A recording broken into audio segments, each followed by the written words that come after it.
para hablar de este tema doy la bienvenida aquí al estudio al senador Héctor Flores Ábalos, presidente de la Comisión de Asuntos Fronterizos Norte. ¿Cómo estás, Héctor? Bienvenido. Muy bien, Yasmín, gracias. Gracias por invitarme. Lo prometido es deuda. Te fuiste a las renegociaciones del Tratado de Libre Comercio y han pasado muchas cosas desde tu regreso. Sí, mira, a ver, creo que el proceso de negociación del Tratado de Libre Comercio efectivamente ha tenido como altas y bajas y lamentablemente la participación del presidente de Estados Unidos pues no ayuda a darle necesariamente una estabilidad, por lo menos mediática, al tema. Pero déjame decirte qué pasó. Mira, el inicio de la negociación con Estados Unidos y Canadá fue un inicio difícil, precisamente por una serie de declaraciones que tuvo el negociador en jefe de Estados Unidos, en donde manifestó concretamente que el Tratado de Libre Comercio le había fallado a los norteamericanos. Sin embargo, al momento de iniciar ya las mesas de trabajo y comenzar a fluir lo que es propiamente la negociación, el proceso de negociación, la realidad es que los negociadores, la gente técnica de Estados Unidos, pues son gente muy experimentada y llevan años en este proceso de construir acuerdos comerciales y precisamente pues todos enfocados en el tema del libre mercado. La realidad es que el trabajo comenzó a fluir y las mesas comenzaron a encontrar puntos de coincidencia, obviamente algunos aspectos que se fueron dejando de lado o poniendo como comentarios al margen. Sin embargo, la primera ronda concluyó, te diría yo, satisfactoriamente para los tres países. Y luego vuelve el presidente de los Estados Unidos con estas declaraciones de ayer y otras que hizo en Arizona. Y la realidad es que preocupa. Yo te diría de manera muy clara, por lo menos desde nuestra visión en el Senado de la República, la de un servidor como vicecoordinador del PAN y además como integrante de esta comisión de negociación del Senado, que las declaraciones del presidente de los Estados Unidos y su irresponsabilidad con su propia economía es algo que preocupa a México, pero no asusta. La economía de México es una economía que está estable, que tenemos plena capacidad para comenzar a trabajar en este proceso de negociación, no solamente con Estados Unidos, sino con otros países, como ya se ha venido haciendo. ¿Y qué hacer con un presidente como el de Estados Unidos? Pues yo pienso que indiscutiblemente mantener la calma, tener los objetivos muy claros. Ese ha sido el llamado que le hemos hecho al secretario de Economía, al secretario de Relaciones Exteriores, a nuestro embajador en Washington, que tengamos los objetivos muy claros y que tratemos de no salirnos de ese guión, porque ese es precisamente el guión que le interesa a los mexicanos, que le interesa a los empresarios de México y lo más importante, que le interesa a los trabajadores de este lado de la frontera, que son los que esperan que los beneficios se materialicen. Claro, y como dices tú, no hay que asustarse, pero estos tweets y estas declaraciones que ha dado Donald Trump, sin duda alguna como nos desbalancean, ¿no? ¿Qué sucedería en un momento dado si cumpliera estas amenazas? Que tampoco es un hecho, porque ya lo hemos platicado, Donald Trump de pronto ya no se le cree tanto en su palabra, porque dice, se desdice, pero si ocurriera y si llevara a cabo estas amenazas de salirse del Tratado de Libre Comercio, ¿qué sucedería con México? Mira, a ver, el presidente de los Estados Unidos efectivamente se puede salir unilateralmente. Es una facultad constitucional que tiene, es discutible en ese país si el Congreso y sobre todo el Senado de la República tendría o no forma de impedir una salida de esa naturaleza.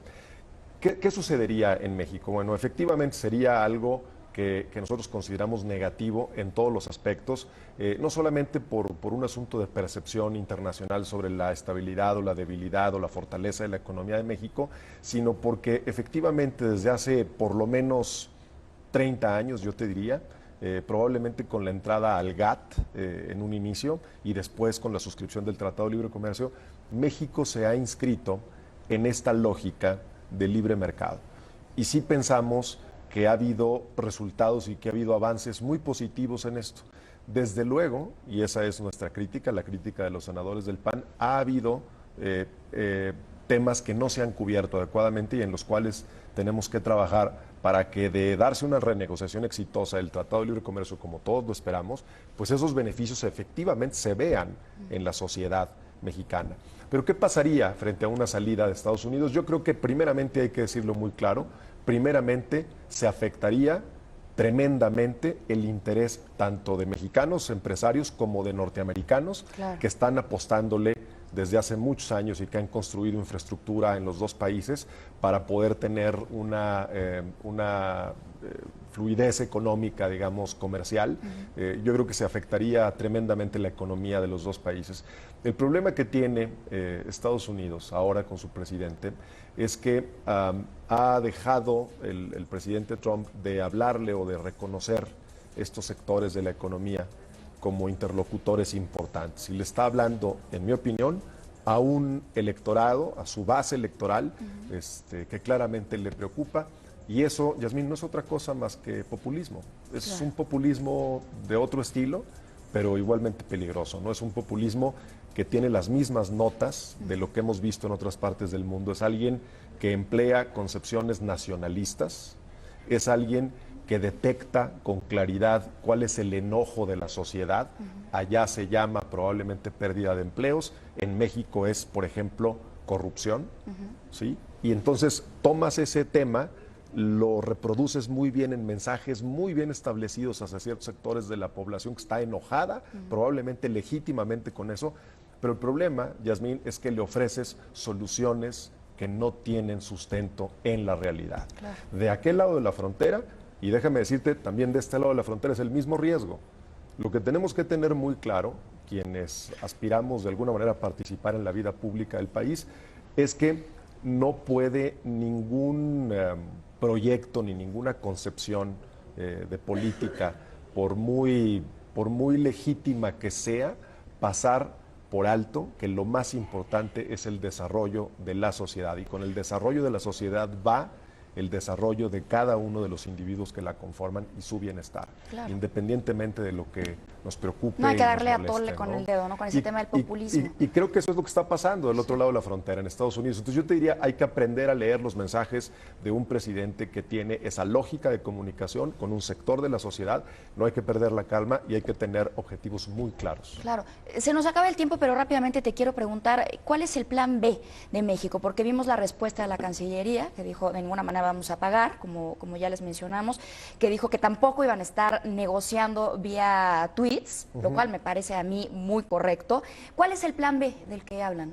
Mira, a ver, hay obviamente, para decirlo con toda responsabilidad, hay obviamente un trabajo decidido de sacar adelante la negociación del Tratado de Libre Comercio. Ese es el objetivo principal. Efectivamente, de darse una salida irresponsable por parte de uno de los actores, concretamente el gobierno de los Estados Unidos, México tiene ya establecido una serie de vínculos comerciales con otros países que garantizarían, primero, el abasto interno de la demanda de productos. Hay temas, por ejemplo, como el maíz amarillo, ¿no? Como el maíz o, en fin, toda esta parte de agricultura que tiene que ver con una franja de los Estados Unidos, que es importantísimo para ellos y para también, obviamente, para nosotros son productos de consumo básico que tenemos que cubrir. Y ese tema le hemos pedido a la Secretaría de Economía que efectivamente lo tenga a la mano.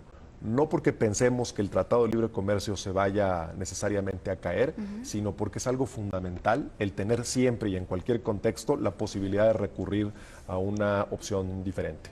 El otro tema es las exportaciones del país. Mira, también ahí no es un asunto de vida o muerte.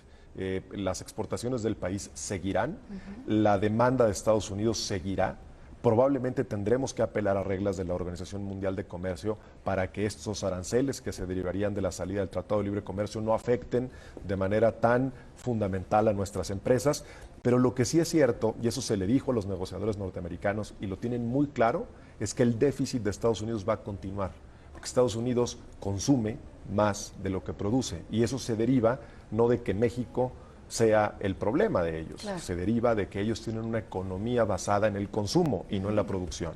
Entonces, tenemos que estar muy conscientes de eso y tenemos que trabajar, por un lado, para garantizar el consumo y la demanda interna, perdón, y por otro lado, para lograr que los productos de México salgan a su destino en las mejores condiciones posibles. Bueno, pues todos perderían, seamos optimistas, Sí, ojalá sí, sí. que ojalá que continúe. También es una oportunidad para voltear a otros lados y para buscar hacer alianzas con otros países. Te agradezco Así muchísimo. es. Al contrario, Yasmín. Héctor, y bueno, pues nos estaremos viendo por aquí para Sí, platicar porque seguramente. seguro habrá muchísima tela de dónde cortar. Con mucho gusto, Yasmín. Muchas gracias, senador Héctor Flores, con estos temas que, bueno, desde luego nos preocupan muchísimo a todos.